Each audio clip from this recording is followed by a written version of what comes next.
자, 우리 하나님 말씀 함께 찾으시겠습니다. 찾으실 말씀은 요한복음 8장 말씀이 되겠습니다. 요한복음 8장 말씀이 되겠습니다.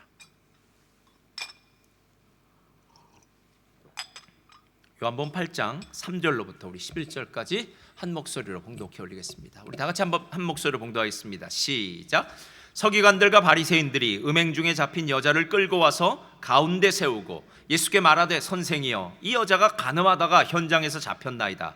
모세는 율법에 이러한 여자를 돌로 치라 명하였거니와 선생은 어떻게 말하겠나이까. 그들이 이렇게 말하면 고발할 조건을 얻고자 하여 예수를 시험함이러라.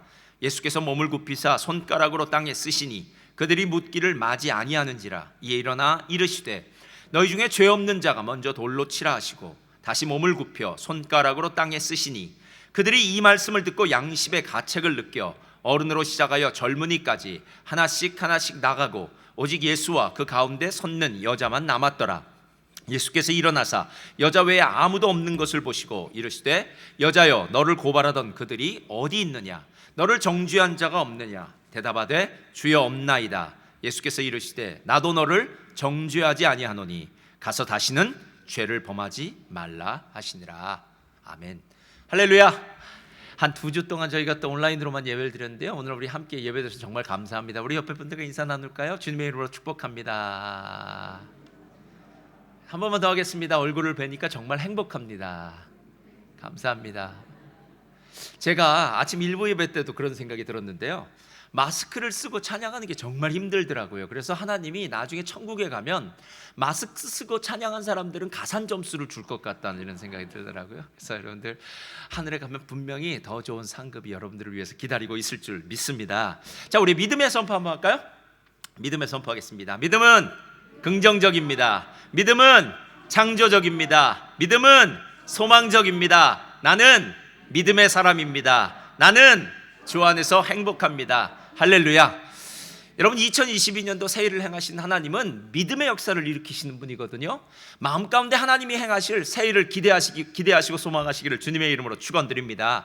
저는 여러분들과 함께 네 번째 새해를 행하신 하나님인데요, 용서라는 제목을 가지고 함께 은혜를 나누기를 원합니다. 구약의 하나님과 신약의 하나님은 다를까요? 틀릴까요? 아직도 많은 사람들이 성경을 보다가 구약의 하나님은 율법의 하나님, 심판의 하나님, 정죄하는 무서운 하나님이고, 신약의 하나님은 예수 그리스도를 통해서 우리를 구원하시는 사랑의 하나님, 은혜의 하나님이야 라고 이렇게 구약의 하나님과 신약의 하나님을 좀 다르게 생각하는 그런 사람들이 있습니다. 그렇지 않습니다. 실제로 초대교회 때 이단 중에 마르시온이라는 영지주의자들이 있었는데, 그 사람들이 똑같이 한 일이 바로 구약의 하나님과 신약의 하나님을 다르다라고 생각했어요. 이 마르시온이라는 이 사람은 극단적인 바울의 추종자였기 때문에요, 예수님의 제자들은 유대주의자들이었다라고 아주 유대주의자들로 배척하고 사도로 인정하지를 않고 오직 바울의 가르침만이 진짜다라고 생각하면서 바울이 쓴 10개의 서신과 그리고 누가복음만을 성경으로 삼았던 이단 종파 중에 하나입니다. 그들이 한 말이 똑같아요. 구약은 유대인의 역사서요 율법이다. 구약의 신은 하나님이 지고한 하나님이 아니라 무지와 분노와 복수의 마음을 지닌 열등한 하나님이다, 열등한 신이다 라고 이야기하고요. 그러나 바울이 전한 신약의 하나님은 사랑으로 충만한 참 하나님이시오, 구세주인 예수님을 우리에게 보내신 좋으신 하나님이다 라고 이렇게 구약의 하나님과 신약의 하나님을 구분지어서 생각했습니다. 여러분, 이게 왜 잘못되었느냐 하면요, 만약에 하나님이 구약에는 이런 하나님이고 신약에는 저런 하나님으로 달라진다면 하나님이 바뀌어지기 때문에 하나님이 기준이 될 수가 없다라는 겁니다. 사람은 생각이 바뀔 수도 있습니다. 살다 보니까 그렇더라고요. 20대는 20대의 생각이 있고 30대는 30대, 저처럼 이제 50대가 되면 원컨 원치 않고 꼰대의 길을 걸어갈 수밖에 없는 운명과도 같은 그런 생각을 가질 때가 참 많더라고요. 사람은 변합니다. 그러나 하나님은 변하지 않으십니다. 하나님은 어제나 오늘이나 영원토록 동일하신 줄 믿습니다. 그래서 하나님이 새 일을 행하신다고 할 때 가끔 사람들이 착각하는 것은, 그렇지, 하나님이 옛날에 행하셨던 일은 잘못된 일, 그리고 그건 시대착오적인 일이었고 하나님이 지금 행하실 일이 새 일이야 라고 생각하는 사람들이 있는데, 그렇지 않습니다. 하나님이 새 일을 행하신다는 것은요, 하나님이 처음부터 계획하셨던 새로운 창조, 새로운 은혜, 새로운 성령 충만의 역사를 일으킨다, 우리를 새로운 피조물을 만드신다라고 해서 새 일을 행하는 것이지, 하나님의 일이 옛 것과 새 일이 바뀌어졌기 때문에 옛날 일 새 일로 그렇게 말하는 것은 아니더라라는 것입니다. 그런 의미 속에서 본다면요, 하나님이 우리에게 행하시는 이 죄 용서라는 개념만큼 하나님이 처음부터 지금까지 계속해서 행하시는 일, 그리고 예수 그리스도를 통해서 우리 가운데 행하신 그 새 일이 아닐까라는 그런 생각이 들었습니다. 오늘 우리가 읽은 이 본문은요, 너무나도 잘 아는 이야기입니다. 가늠하다가 현장에서 붙잡힌 여인이 예수님 앞에 끌려왔습니다. 이 여인을 끌고 온 다음에 바리새인들, 서기관들, 군중들은 이렇게 얘기합니다. 모세 율법에는 이런 여자는 돌로 쳐서 죽이라고 했는데 선생님, 당신은 어떤 말을 하겠습니까? 라고 이야기합니다. 그때 예수님은 평소와는 다른 행동을 취하세요. 땅바닥에 몸을 굽히시고 손가락으로 글을 쓰시기 시작합니다. 예수님이 글을 쓰시자 사람들은 계속 재촉합니다. 이 여자를 어떻게 할까요? 죽일까요? 살릴까요? 뭐 별 얘기를 다 했겠죠. 그랬더니 예수님께서 일어나셔서 이렇게 말씀하십니다. 너희 중에 죄 없는 자가 먼저 돌로 치라. 여러분, 이 말씀이 딱 들려지자 사람들이 양심의 가책을 느낍니다. 좀 전까지만 해도 죄를 지었던 저 여자를 바라보았던 내 시선, 내 생각이 갑자기 내 자신을 바라보기 시작하니까 나도 죄인이거든요. 내 안에도 그런 죄가 있거든요. 그랬더니 사람들이 하나씩 둘씩 양심의 가책을 받고 물러갔다. 그래서 그 여자만 혼자 남게 됩니다. 그 여자를 향해서 예수님이 물으십니다. 여자여, 너밖에 남지 않았느냐? 라고 말씀하시고 난 다음에 예수님이 하신 말씀 중에 가장 축복된 말씀 중에 하나인데요, 나도 너를 정죄하지 아니하노니 가서 다시는 죄를 범하지 말라. 그러니까 죄사함의 권세, 죄사함의 용서의 말씀을 그 여자에게 전해주셨다는 겁니다. 야, 이 여자가 얼마나 행복했을까요? 이 여자가 가늠하다가 현장에서 붙잡혔다면은요, 이 여자는 이런 생각을 했을 겁니다. 지금과는 다른 사회였을 테니까요. 야, 가늠하다 현장에 붙잡혔다는 건, 이게 드러났다는 거, 들통났다는 건 이제는 더 이상 나는 이 사회 속에서 살 수 없는 사람이야. 아마 요 모세 율법으로는 돌로 쳐서 죽이라고 했으니까 나는 오늘 죽을지도 몰라 하는 정말 목숨이 경각에 달린 위기의 순간을 맞이했던 이 여자가 오늘 예수님을 만나고 난 다음에 모든 죄가 사함을 받게 된다는 것. 여러분, 이게 진짜 하나님이 행하실 새 일이 아니겠느냐라는 거예요. 어느 날 한 집사님과 대화를 나누다가 그 집사님의 아버지 이야기를 듣게 되었습니다. 그 아버지가 예전에 격투기를 하셨던 분이라 그러더라고요. 예전 부산이나 이런 곳에서 격투기를 하는 분이었으니까 그 지역의 깡패들하고 안 놀았겠습니까? 그래서 깡패들과 놀면서 뭐 여러 가지 일들도 하시고 도박도 하고 또 가정에 들어와서 또 폭력을 휘두르기도 하는, 그래서 본인은 일찍 어렸을 때에 집을 나와서 혼자 사업을 했다고 그렇게 얘기하더라고요.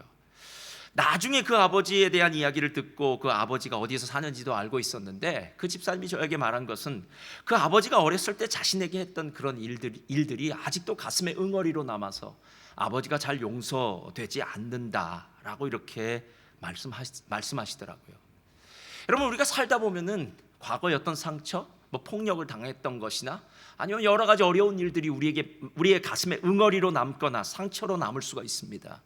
그래서 평소 때는 아무렇지 않다가도 어떤 일, 어떤 말을 듣다 보면은, 어떤 상황 속에 있다 보면 예전에 당했던, 예전에 고통받았던 그것들이 생각나서 뭐 트라우마가 될 수도 있고요, 상처가 될 수도 있고요, 마음의 응어리가 될 수도 있고요. 그래서 그 일들이 다시 내 안에서 새롭게 솟아나서 나를 힘들게 하고 어려운 일들을 만드는 것. 여러분, 이런 경험은요, 저나 여러분의 삶 가운데 뭐 많고 적고의 차이는 있을지 몰라도 모두가 다 있는 것은 아닐까라는 그런 생각이 들었습니다. 여러분, 우리의 마음이 왜 이토록 상처나 트라우마나 이런 것들로 말미암아 힘들어할까요? 그 이유는 한 가지입니다. 바로 죄 때문입니다. 죄 때문이에요. 근데 사람들은 죄에 대해서 얘기하면요, 하나님, 내가 하나님 앞에 이 죄를 지었습니다, 나를 용서해 주십시오 라고만 생각하는데 이 죄에 대해서 진짜 보아야 될 것이 있는데 그걸 못 보는 경우가 많아요. 제가 한번 이 이야기를 할 테니까 죄의 영향력이 도대체 어떤 것인가를 한번 생각해 보시기 바랍니다. 예전에 지선아 미안해 뭐 이런 책 있었잖아요. 음주운전자가 이화여대 국문과인가요? 이화여대 다니는 그 여학생, 오빠가 탄 그 여학생의 차를 사고를 내고, 음주운전자가 탄 차가 사고를 내고, 그리고 전신 화상을 입어서 불구자가 되었던 그 지선아 사랑의 그 모습을 보면 죄는 음주운전자가 지었는데요, 죄의 악한 영향력으로 피해를 입은 사람은 이지선 씨가 되더라는 거예요. 여러분, 왜 죄가 무서운 줄 아십니까? 죄는 나를 파괴하는 것에서 멈추는 게 아니에요. 그 사람은 당연히 파괴하겠죠. 음주운전을 해 큰 사고를 냈으니까 아마 법적 처벌을 받았을 것입니다. 그의 인생에 큰 오점을 남기고요, 죄책감을 받을 수 있습니다. 그건 당연한 일이에요. 그러나 죄는 거기서 멈추지 않습니다.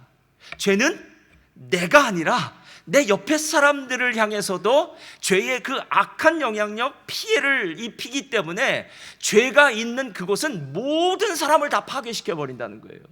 죄가 가정에 들어오면 가정을 파괴시키고요, 죄가 사회 속에 들어오면 사회를 무너뜨리고요, 죄가 한 나라 안에 들어오면 온 나라를 무너뜨리는 것, 이게 바로 죄의 무시무시한 영향력이라는 거예요.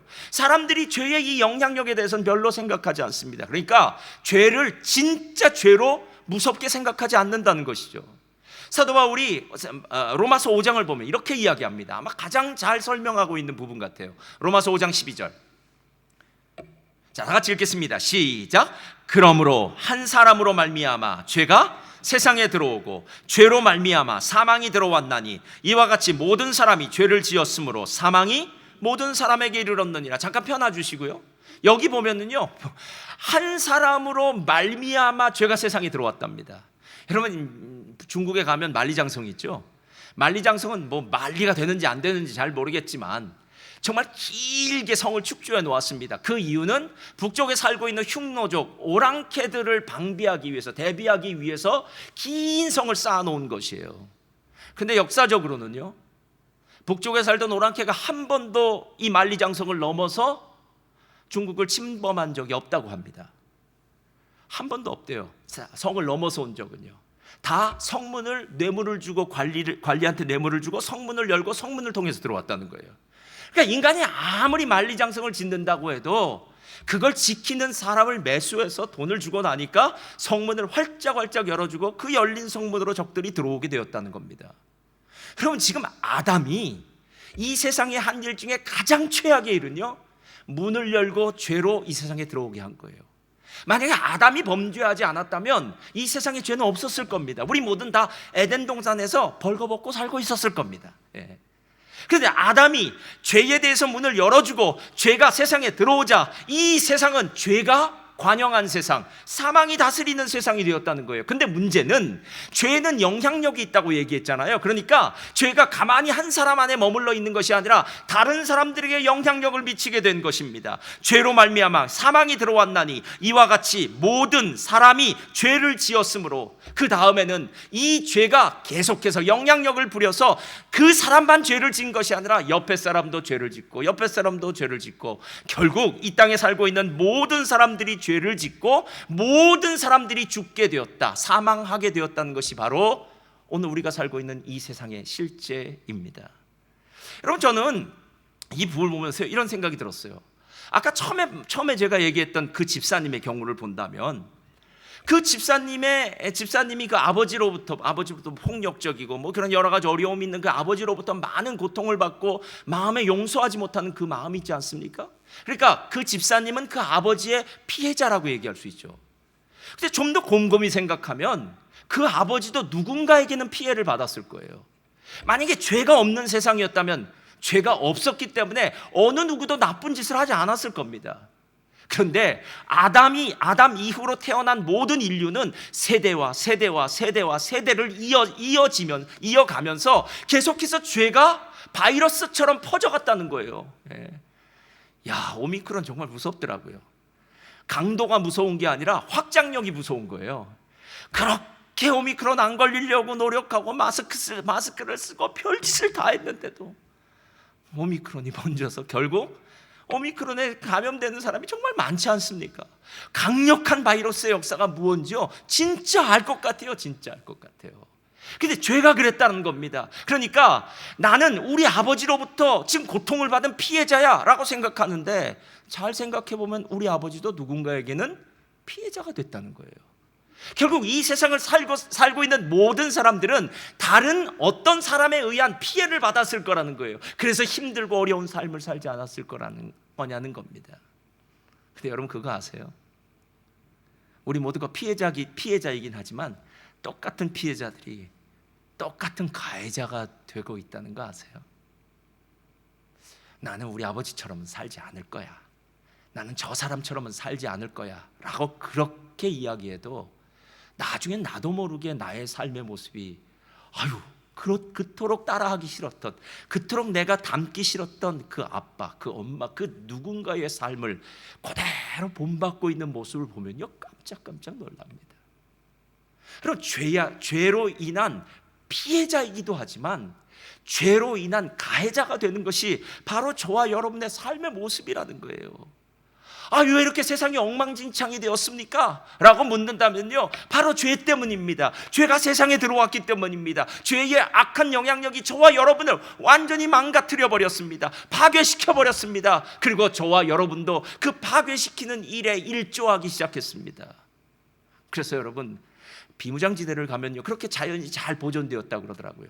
왜 비무장지대에 그토록 자연이 잘 보존되었습니까? 사람의 발길이 닿지 않았기 때문 아닙니까?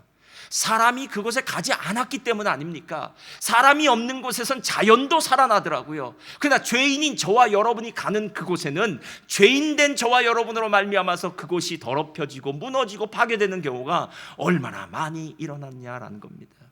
세상은 죄악으로 말미암아 엉망진창이 되었습니다. 그런데 여러분, 어떤 사람이 죄 용서에 대해, 이 용서에 대해서 이야기하면서 창세기 1장의 말씀을 비유하는데 제가 상당히 긍정적으로 그 말씀에 대해서 생각해 본 적이 있어요. 자, 창세기 1장 1절은 여러분 너무 잘 아실 것입니다. 태초에 하나님이 천지를 창조하시니라.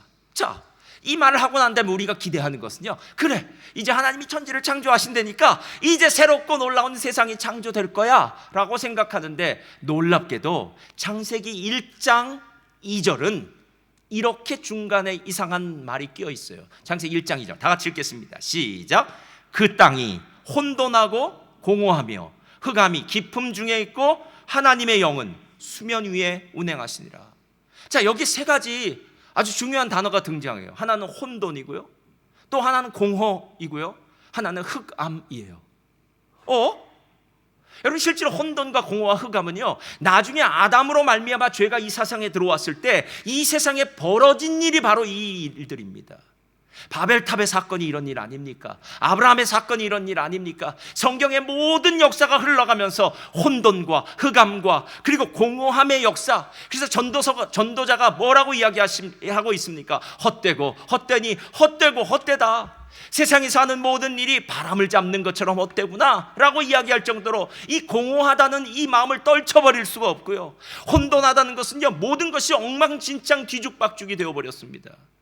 여러분은 어떻게 생각하시는지는 모르겠는데요, 저는 교회를 담당하면서요, 교회는 매년 이런 일들을 해야 된다라는 이 계획을 세우는 일이 있어요. 지난 2년 동안에는요, 사람이 계획을 세울지라도 그 걸음을 정하시는 분은 하나님이시니라. 세상에 그 말씀이 그토록 맞을 수 있을까요? 계획을 세우면 뭐합니까? 락다운을 시켜버리는데요, 더 이상 함께 모이지 못하는데요, 밥을 못 먹은 지도 벌써 2년이 지나고 있습니다. 여러분, 교회에서 밥 먹는 것은 설교 듣는 것만큼 중요한데, 할렐루야. 이 놀라운 역사를 우리가 2년 동안이나 못하고 있으니까 신앙생활이 얼마나 힘드냐는 거예요. 게다가 사람들의 얼굴을 제대로 좀 봐야지 교제를 나눠주는데, 얼굴이 작은 사람은 3분의 2씩이나 마스크로 가려지고, 좀 얼굴이 큰 사람은 누군지 잘 알 것 같지만 하여튼 얼굴이 작은 사람은 마스크로 반 이상을 가리고 있으니까 이분이 왔는지 저분이 왔는지, 게다가 락다운이 끝나고 나면 또 머리 형태를 바꾸고 오시니까요, 이분이 누군지도 모를 정도로 교제가 잘 안 되는 이런 상황 속에서 세상이 참 혼돈스럽다라는 생각이 들었어요. 그런데 이 사람이 뭐라고 이야기하면 이렇게 얘기해요. 창세기 1장 2절에 말하고 있는 혼돈과 공허함과 흑암은 바로 죄로 말미암아서 엉망진창이 된 우리의 모습, 우리의 내면과 똑같다는 거예요. 그러니까 우리의 인생이 그렇다는 거예요. 우리의 인생이요, 혼돈과 공허와 흑암, 이 셋 중에 하나는 걸려든다는 거예요. 그런데 이 세 가지의 문제를 해결할 수 있는 방법은 그 사람들에게 있지 않다는 거예요. 문제 해결은 하나님께 있습니다. 그래서 3절은 뭐라고 이야기하십니까? 하나님께서 가라사대 빛이 있으라 하시매. 그래서 창세기 1장 2장 3절이 그래서 중요하다는 거예요. 죄악으로 관영한, 죄악으로 뒤죽박죽되고 엉망진창이 된 한 사람의 인생 가운데 그 사람이 스스로 그 문제를 해결하고 벗어날 수 있는 것이 아니라 빛 대신 예수님이 그 마음에 빛을 비추어 주실 때, 말씀으로 우리에게 깨닫게 하시는 그 예수님이 말씀의 능력을 비추어 주실 때 우리의 인생이 변하는 놀라운 역사가 시작되었다라는 것입니다. 그리고 난 다음에 오늘 가늠하다가 현장에서 예수님을 만난 그 여인의 모습을 통해서는요, 바로 이 말씀을 만나고 해결해 주시는 예수님의 두 가지 모습이 보여지더라는 거예요. 첫째로 펴주시고요, 우리 한번 다 같이 읽겠습니다. 다 같이 읽겠습니다. 시작. 율법은 용서를 향한 통로입니다. 자, 구약의 하나님과 신약의 하나님이 다르지 않다고 이야기했습니다. 그 말은 구약의 모세를 통해서 이스라엘 백성들에게 주어진 그 율법은 신약의 예수님을 통해서 우리들에게 주어진 새 계명, 예수님의 말씀과 똑같은 의미를 갖고 있어야 돼요. 그러니까 구약의 율법과 예수님의 말씀이 전혀 다른 상반되는 말씀이라면요, 그건 하나님의 기준이 달라지는 거예요. 그런데 그 기준이 달라진 적은 없더라라는 것입니다. 그걸 제가 이 부분을 통해서 함께 이야기를 나누기를 원합니다. 자, 오늘 이야기를 들어보면요, 예수님이 가늠하다 현장에 붙잡힌 그 여인을 데리고 왔을 때 땅바닥에 몸을 굽히고 손가락으로 무언가를 쓰시기 시작합니다. 신학자들은 뭐가 궁금하냐면요, 예수님이 뭘 쓰셨을까가 궁금해요. 그래서 아마도 예수님이 거기에 있는 사람들 이름을 하나씩 불러가면서 김아무개, 너 몇 월 며칠 무슨 죄 졌지? 이 아무개, 너 네 마음으로 지금 무슨 생각하고 있지? 이렇게 예수님이 아주 구체적으로 쓰셨을 거라는 거예요. 그러니까 깜짝 놀랐을 거다 사람들이. 근데 그렇지 않습니다. 예수님이 거기다 쓰신 말이 중요한 것이 아니라 그렇게 쓰시고 있는 행위가 중요해요. 이것이 구약의 선지자들이 하나님으로부터 이스라엘 백성들이 너무 말씀을 들어도 말씀을 못 깨달으니까요, 실질적으로 몸으로 어떤 행위를 함으로 말미암아 그 사람들에게 시청과 교육을 베풀어 주는 경우들이 있었어요. 이걸 사인 액션이라고 하는데요, 그러니까 말로 하는 예언이 아니라 몸으로 하는 예언이에요. 그래서 이사야 선지자 같은 사람은 벌거벗고 가기도 하고요, 그리고 예스겔 선지자 같은 경우는요, 똥으로 인분으로 밥을 해먹기도 하고요, 불을 피워서 밥을 해먹기도 하고 모로 누워있기도 하고 별일을 다 해요. 이건 사인 액션인데요, 예수님이 지금 땅바닥에 글을 쓰시고 있는 것은 아주 중요한 어떤 사건을 우리에게 기억나게 해요. 그것이 바로 출애굽기 32장 16절에 나와 있습니다. 출애굽기 32장 16절 다 같이 읽겠습니다. 시작. 그 판은 하나님이 만드신 것이요 글자는 하나님이 쓰셔서 판에 새기신 것이라. 이게 십계명이에요. 십계명은 하나님이 직접 그 돌판에다가 글을 쓰시고 새겨서 이스라엘 백성들에게 주신 것인데, 지금 마치 예수님이 몸을 굽히시고 땅에 글을 쓰신 것과 똑같은 행위를 율법을 주셨을 때 하신 것이다라는 거예요. 율법은 하나님의 추상 같은 말씀입니다. 이 말씀에는 능력이 있습니다. 얼마나 큰 능력이 있던지 예수님이 그 말씀을 딱 들이대고 난 다음에 그 가늠하는 여자를 향해서, 정죄하던 그 사람들을 향해서 말합니다. 너희 중에 죄 없는 자가 먼저 돌을 들어 치라. 여러분, 예수님의 말씀이 얼마나 강력한 말씀인 줄 아세요? 귀신 때문에 힘들어하던 사람도 예수님의 한 말씀이면 귀신은 떠나가는 줄 믿습니다. 바람과 파도가 풍랑으로 인해서 거의 배가 지금 깨어지고 죽게 되었던 제자들의 상황 속에서 바람과 파도야 잔잔하라 라는 그 말 한마디에 바람과 파도는 잔잔해집니다.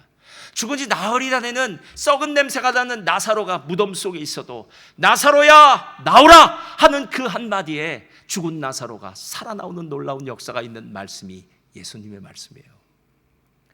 너희 중에 죄 없는 자가 돌로 치라 하는 말씀이 그들의 마음에, 양심에 걸렸을 겁니다. 성경은 이렇게 이야기합니다. 그들이 이 말씀을 듣고 양심의 가책을 느껴. 저를 따라 하시기 바랍니다. 율법은, 자 크게요, 율법은 나를 위해 주신 것입니다. 여러분, 집집마다 가보면요, 거울이 있어요. 여자들의 화장대도 있을 수 있고요, 또 마루에 있는, 거실에 있는 큰 거울일 수 있습니다. 여러분, 거울을 왜 붙여놓습니까? 여러분 자신을 위해서 붙여놓습니까? 아니면 다른 사람들을 위해서 붙여놓습니까? 거울은 거울을 보는 내 자신의 모습 속에 어딘가 좀 뭐 고쳐야 될 부분인가, 뭔가 잘못된 부분을 고치기 위해서 거울을 보는데, 오늘 하나님이 주신 율법은 거울과도 같다는 거예요. 율법이 율법의 능력을 역사하기 위해서는요, 율법은 철저하게 나에게 적용돼야 되는데, 오늘 이 가늠하다 현장에서 붙잡힌 여인을 끌고 온 사람들은 율법을 자신에게는 하나도 적용하지 않고요, 다른 사람에게만 적용하는 거예요. 다른 사람에게만요. 여러분, 아이들이 잘못했을 때 엄마 아빠가 이제 회초리를 들고 매를 들고 오게 합니다. 그리고 난 다음에 제일 먼저 아이들에게 묻는 게 있어요. 뭐라고 묻냐면 이렇게 얘기해요. 내가 무엇을 잘못했는지 알아? 이렇게 물어봐요. 그럼 몰라 라고 얘기하면요, 그럼 알아야 돼 라고 하면서 넌 이걸 잘못했어, 그리고 이렇게 잘못했으니까 너는 매를 맞아도 돼, 이렇게 얘기해야 돼요. 모른다고 하는데 몽둥이부터 때리기 시작하면요, 도대체 내가 뭘 잘못했냐고 얘기해요. 여러분, 왕 앞에 죄인들이 섰을 때 사극 같은 데 보면 그런 얘기 꼭 하지 않습니까? 내 죄를 내가 알렸다, 뭐 이런 얘기 하잖아요. 그것과 마찬가지로요, 우리가 우리의 죄를 알아야 문제를 해결할 거 아닙니까? 내 상황이 어떤지를 알아야 내가 고칠 부분이 무언지, 내가 못한 부분이 무언지, 더 배워야 될 부분이 무언지를 알게 되는데, 사람들이 가지고 있는 가장 나쁜 점은 율법을 자기를 위해서 사용하는 것이 아니라 남을 위해서 사용한다는 거예요. 그래서 말씀을 들을 때마다 이렇게 이야기합니다. 이건 김 집사님한테 꼭 필요한 말씀이고, 이건 이 집사님한테 필요한 말씀이고, 오늘은 하나님은 나에게 필요한 말씀을 하나도 안 하셨구나 라고 생각이 듭니다. 로마서 3장 20절은 이렇게 얘기해요. 그러므로 율법의 행위로 그의 앞에 의롭다 하심을 얻을 육체가 없나니 율법으로는 죄를 깨달음이니라. 율법은 내 죄를 깨닫기 위해서 하나님이 주신 거예요. 그러니까 나를 위한 하나님의 선물이에요. 그래서 율법을 더 열심히 공부하고 율법을 더 많이 배우고 외우고 그 가르침을 받는 사람은요, 삶이 훨씬 거룩해집니다. 왜냐하면 그 말씀이 무엇인지를, 그 말씀의 의미가 무엇인지를 아니까요, 잘못된 일을 행하지 않고 잘된 일은 행할 거 아닙니까? 간음하지 말라, 그러니까 간음하지 않고요, 도적질하지 말라, 도적질 안 하고요, 그리고 살인하지 말라, 살인하지 않고요, 이웃의 것 탐하지 말라, 탐하지 않고요, 안식일 잘 지켜라, 내 부모를 공경하라. 여러분, 성경에 나온 대로 산다면은요, 그 사람 많이 복 받는 사람 아니겠습니까? 그래서 율법은 우리에게 큰 복이 되는 거예요. 근데 문제는 우린 율법을 나를 위한 축복의 도구로 사용하는 것이 아니라 다른 사람들을 위한 정죄의 도구로 사용했다는 거예요. 이게 바리새인들이 했던 짓입니다. 제가 얼마 전인가요? 언젠가 누구에게 좀 섭섭한 일이 있었던 것 같아요. 상당히 힘들 때가 있었어요. 뭐 살다 보면 누군가의 오해를 받지 않겠습니까? 뭐 오해도 받고 섭섭한 일도 있겠죠. 그렇게 힘든 시기를 지냈는데, 평소 때는 그래도 믿음으로 잘 이렇게 꾹꾹꾹꾹 눌러놨다고 생각하는데, 뭐 어떤 일이 갑자기 떠오르거나 어떤 말을 갑자기 들으면은요, 다시 그 섭섭하고 오해받았던 뭐 그런 얘기들이 막 떠오르고 그 사람이 떠오르면서 막 마음이 요동치기 시작하는 거예요. 마음이 요동치기 시작하는 거예요. 섭섭한 사건이나 사람이 생각나면요, 그냥 마음이 요동치지 않아요. 요동치는 마음이 어디까지 발전하냐면 하나님을 향한 원망, 불평. 하나님, 제가 이런 거 아시잖아요. 제가 뭐 하나님을 향해서 뭔가 변명도 하고 싶고 뭐 불평도 하고 싶고, 뭔가 내 안에서는요, 불안한 마음, 이런 마음들이 막 들어오기 시작했어요. 적어도 평안은 내 마음에 없었던 것 같아요. 그래도 기도의 자리로 나아갑니다. 그러고 난 다음에 제가 기도의 자리를 나아가는데 어느 날 하나님의 음성이 들려오더라고요. 저한테 이렇게 말씀하신 것 같아요. 너 정말 그 사람을 사랑하니? 이렇게 말씀하시더라고요. 여러분, 구약의 율법이 613가지인데요, 두 가지로 나누면 하나님 사랑, 이웃 사랑이에요. 내 마음과 힘과 뜻과 성품을 다하여 주 너의 하나님을 사랑하고 이와 같이 내 이웃을 내 몸같이 사랑하라고 얘기해요. 로마서를 보면 이 두 가지 율법을 하나로 축약을 시켜 놓습니다. 경의 모든 말씀은 내 형제를 사랑하라는 이 말씀 안에서 다 이루어졌다라고 얘기해요. 즉, 눈에 보이는 형제를 사랑하지 못하는데 무슨 얼어 죽을 하나님을 사랑하냐는 거예요. 근데 하나님이 그때 저에게 말씀하시는 거예요. 너 정말 그 사람을 사랑하니? 라고 묻는데, 그 말씀을 딱 듣는 순간 제가 그 사람, 그 사건 때문에 막 불평하고 원망하고 막 힘들어하던 것이 갑자기 다 사라져버리고요, 제 자신이 보여지기 시작했어요. 제 마음 안에서 내가 진짜 그 사람을 사랑했을까? 근데 하나님께 대답을 못 하겠더라고요. 사랑했다고요. 왜냐하면 만약에 진짜 사랑했다면요, 그런 식으로 반응은 안 했을 것 같기 때문에 그래요. 여러분도 살다 보면 진짜 사랑하는 사람이 있지 않습니까? 자녀들이 무슨 엄마나 아빠의 마음에 크게 상처를 입히는 일도 하겠죠. 왜 안 하겠습니까? 근데 사랑하는 자녀들이 상처를 입히는 일은요, 금세 잊어버리더라고요. 예? 그것 때문에 상처가 됐어 이렇게 얘기 안 하더라고요. 왜냐하면 사랑하는 사람이기 때문에. 하나님이 제 마음 가운데 진짜 사랑하냐? 너 정말 그 사람을 사랑하냐? 말씀을 주고 난 다음에 보니까 제 마음이 비춰지기 시작하더라고요. 너 정말 사랑하니? 그러니까 제 마음 가운데 하나님 앞에 예스라고 대답을 못 하겠더라고요. 그리고 난 다음에 제가 기도를 시작했습니다. 하나님, 저를 용서해 주세요. 하나님, 제가 회개합니다. 하나님, 제가 어떤 사건이 벌어지고 어떤 사람의 어떤 일이 있었던 것만 생각했지 제 안에 어떤 동기와 어떤 의도가 있었는지에 대해서는 제가 못 보았습니다. 이렇게 얘기했어요. 하나님이 진짜 보시는 것은 우리의 마음의 중심인데 내 안에 사랑이 없기 때문에 그런 일이 벌어졌을 때 불평하고 원망한 것이었지, 만약에 네가 진짜 그 사람을 사랑했다면 넌 그 일을 사랑으로 넘어가고 넘길 수도 있지 않았겠느냐 하는 생각이 들더라는 거예요. 근데 여러분, 그거 아세요? 그렇게 하나님이 저에게 너 정말 그 사람을 사랑하냐고 묻고 난 다음에 그 사람에 대한 원망과 불평이 다 사라져버렸다는 거 아십니까? 그 사람에 대한 생각도 잊어버리게 돼요. 그냥 나만 보이게 됩니다. 내가 하나님 앞에 참 부족한 사람이지, 내가 죄인이야, 내가 연약한 사람이야, 하나님의 도우심을 받아야 돼. 지난주 금요일 날 빌립보서 4장 13절에 말한 것처럼 내게 능력 주시는 자 안에서, 우리는 하나님의 능력이 필요한 사람들이죠. 우리가 잘나서 세상을 살 수 있는 사람들이겠느냐라는 거예요. 맞습니다. 율법을 주신 이유는 하나님이 우리 각 사람에게 손거울 하나씩 주신 거예요. 밥 먹고 난 다음에 이빨을 꼭 보십시오. 그리고 화장하는 것도 꼭 보십시오. 어디 나오기 전에 꼭 보십시오. 넥타이도 잘해서 봐야 될 것 같고요. 꼭 보십시오. 여러분들의 인생에 도움이 되고 유익이 되기 위해서 하나님께서 그런 은혜의 거울을 하나씩 주셨다는 거예요. 저를 따라하시기 바랍니다. 율법은 우리들에게 하나님의 선물입니다. 자, 이제 이해 가시나요? 율법은 우리들의 선물이에요. 절대로 바리새인처럼 사용하지 마시기 바랍니다. 바리새인은 율법을 가지고 다른 사람들을 정죄하고요, 또 율법을 가지고요 자기 자랑거리로 삼고 있었기 때문에 하나님 앞에 책망을 받은 거예요.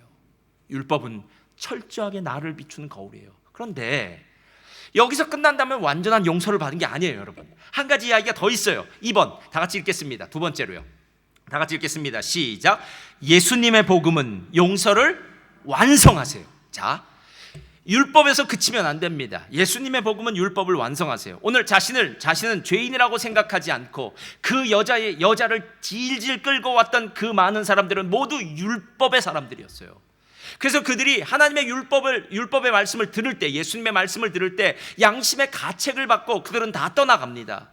그리고 그 자리에 남은 것은 오직 여자 한 사람밖에 남지 않아요. 10절 11절에 이렇게 이야기합니다. 예수께서 일어나사 여자 외에 아무도 없는 것을 보시고 이르시되 여자여, 너를 고발하던 그들이 어디 있느냐? 너를 정죄한 자가 없느냐? 대답하되 주여 없나이다. 다 같이 읽겠습니다. 시작. 예수께서 이르시되 나도 너를 정죄하지 아니하노니 가서 다시는 죄를 범하지 말라 하시니라. 우리 한국말은 끝까지 들어봐야 돼요. 그렇죠. 한국말은 마지막에 중요해요. 야구는 9회 말 투아웃부터라고 이야기합니다. 끝날 때까지 끝난 건 아니에요. 여러분, 주님을 믿을 때 대충 중간에서 믿는 사람이 있고요, 끝까지 주님을 따른 사람이 있어요. 교회에서 오늘 예배를 드리는 사람들 중에서도요, 오늘 그 많은 사람들, 이 사람들도 신앙인들이니까요, 그 여자의 멱살을 잡고 그 여자가 지금 큰 죄를 저질렀으니까 어떻게 이렇게 큰 죄를 저지른 사람이 우리들 가운데 있을 수 있어? 저 여자는 죽어야 마땅해 하면서 그 여자의 목을 질질질질 끌고 왔던 그 사람들, 그러면서 하나님의 율법의 말씀을 들었던 그 사람들인 사람들도 우리들이 있을 거예요. 이 사람들의 특징은요, 그냥 양심의 가책만 받고 가는 거예요. 오늘도 좋은 말씀이었어. 그래, 이렇게 살아야지. 이 정도로 생각하고 집을 돌아가요. 근데 여러분, 그거 아세요? 진짜 자신의 목숨이 경각에 달리고 정말 생명의 위기, 자신의 범죄로 말미암아서 사람들로부터 돌팔매질을 당할 그런 위기에 처했던 그 여자는 다른 사람들이 받지 못한 놀라운 축복을 받는데, 그것이 바로 여자여, 나도 너를 정죄하지 않는다. 내가 너의 죄를 용서한다 라는 놀라운 축복의 말씀을 받아요. 여러분, 사람의 말 받아도 언제는 기쁘더라고요.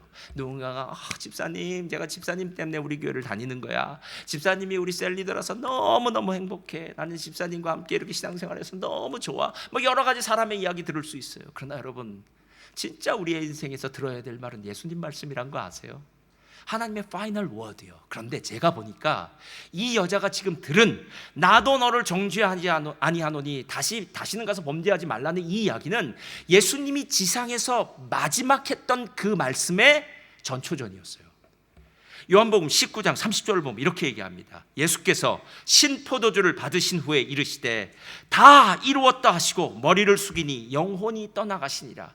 예수님이 십자가에 죽기 바로 전에 마지막 했던 말이 헬라어로는 테텔레스타이거든요. 다 이루었다 라고 얘기해요. 이 다 이루었다는 말은요, 그냥 다 이룬 게 아니에요. 내가 너희들의 모든 죄값을 다 치렀다 라는 거예요. 여러분, 버닝스라든가 아니면 뭐 굿가이스라든가 이런 곳에 가서 전자제품을 사고 나면요, 사자마자 그 물건, 큰 물건을 가져가지 않습니다. 여러분이 돈을 내면은 그 인보이스에 페이드라는 종이를 딱 영수증을 줘요. 그리고 영수증을 받고 집에 돌아가면 이틀이든 3일이든 있으면 그 물건이 우리 집에 도착합니다. 그러면 딜리버리 하는 사람이 나에게 묻습니다. 그 종이 어디 있냐고. 진짜 그 종이냐고 해서 그 종이를 보여주면 거기다 사인을 하든지 도장을 찍든지 하면은 그 물건을 나한테 인수해 준다는 거예요. 여러분, 페이드라는 그 영수증이 있으면요, 그 물건을 받은 것과 똑같은데, 오늘 이 여자가 예수님으로부터 들은 말씀이 바로 페이드, 다 이루었다는 그 말씀을 지금 미리 듣고 있는 거라는 거예요. 이 여자는 얼마나 행복할까라는 거예요. 저는 우리 성도님들이 모두 예수님의 말씀을 좀 들었으면 좋겠어요. 내가 너를 사랑한다, 이런 말도 좋고요. 내가 너의 죄를 모두 용서했다, 내가 너와 함께 있는다, 어떤 말이라도 좋아요. 제발 예수님의 말씀을 들었으면 좋겠어요. 세상에서 들려오는 그 많은 얘기들을 위해서는 귀를 한참 열어놓고, 요즘 경제가 어떻다더라, 코로나가 어떻다더라, 뭐가 어떻다더라, 코인이 어떻다더라, 주식이 어떻다더라, 여러분, 이런 얘기에는 귀를 많이 열어놓고요, 정작 진짜 들어야 될 예수님의 말씀, 다 이루었다, 내가 너를 정죄하지 않는다, 내가 너의 죄를 용서한다라는 이 우리의 금생과 내세에 있어서 제일 필요한 말은 못 듣고 있는 신앙인들이 우리가 아니겠냐는 거예요. 왜 우리의 신앙이 이토록 풍랑에 흔들리는 바람과 물결에 흔들리듯이 요동치는 신앙일까요? 결국 문제는 하나님의 이 말씀을 못 들었기 때문은 아니겠느냐라는 거예요. 저는 오늘 양심의 가책을 받고 돌아간 그 사람들이 진짜 불쌍하더라고요.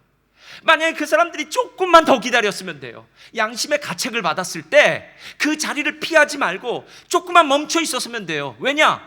양심의 가책을 받는 것까지는 다 할 수 있어요. 내가 뭘 잘못했는지, 내가 그때 이걸 잘못했네, 저걸 잘못했네, 다 할 수 있어요. 그러나 그 문제를 해결할 수 있는 분이 그 앞에 계시잖아요. 그분이 우리의 모든 죄의 짐을 지고 십자가에서 대속제물로 죽으실 그분 앞에 조금만 더 서 있었더라면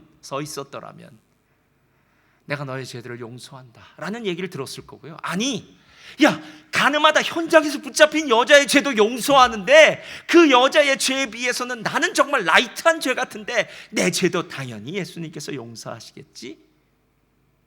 라는 놀라운 용서의 축복을 받고 집에 돌아갈 수 있느냐는 거 아니에요. 여러분, 인생은 마지막 마침표를 찍어야 돼요. 대충 예수님 믿지 마시기 바랍니다. 대충 이 정도 되면 신앙생활 잘하는 거야, 아니에요 여러분. 그건 여러분이 생각하는 걸로 잘하는 거고요, 하나님의 마지막 도장과 사인을 받아야 되지 않겠습니까? 제가 예전에도 얘기했잖아요. 저희 집에 예전에 조선시대 족자가 걸려 있었습니다. 큰 그림이요. 그래서 아버지한테 얘기했어요. 오늘 아버지 이게 조선시대 족자 같은데 비싸겠죠? 그랬더니 저한테 안 비싸다 그러더라고요. 그래서 이유가 뭐냐면 낙관이 안 찍혔다는 거예요. 누가 그린 건지 모르는 그림은 예전에는 다 이발소 그림이라고 해서 붙어있는 그림들이 있었어요.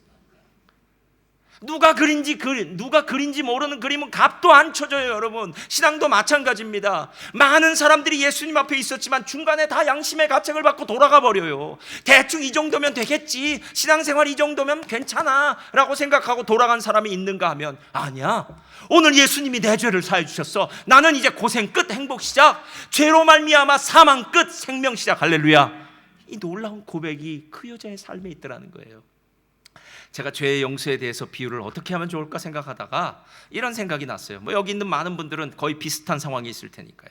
어느 사람이, 어느 가족이, 어느 부부가 있을 수 있겠죠. 평생의 소원이 내 집 마련이에요. 여러분, 이 렌트집에 살면서 가장 힘든 게 뭐냐면요, 아주 벽에 못 박는 게 제일 힘들어요.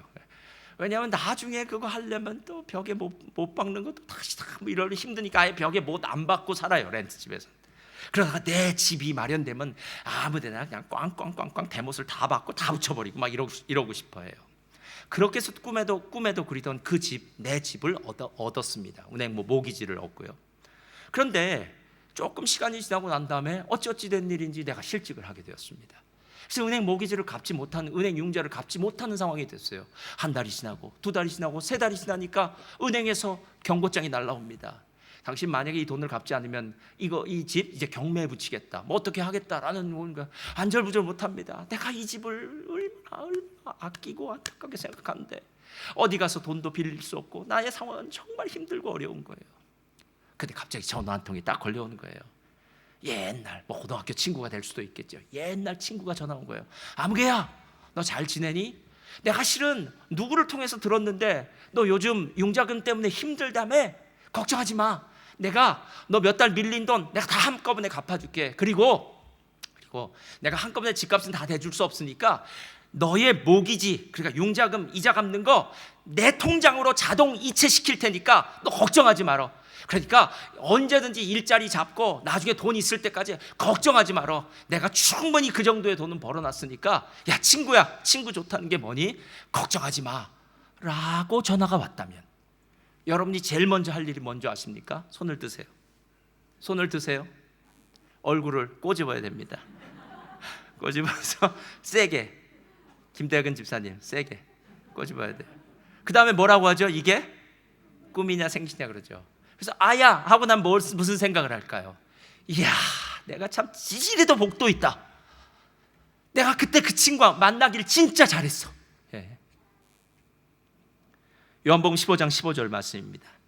이제부터는 너희를 종이라 하지 아니하리니 종은 주인이 하는 것을 알지 못함이라.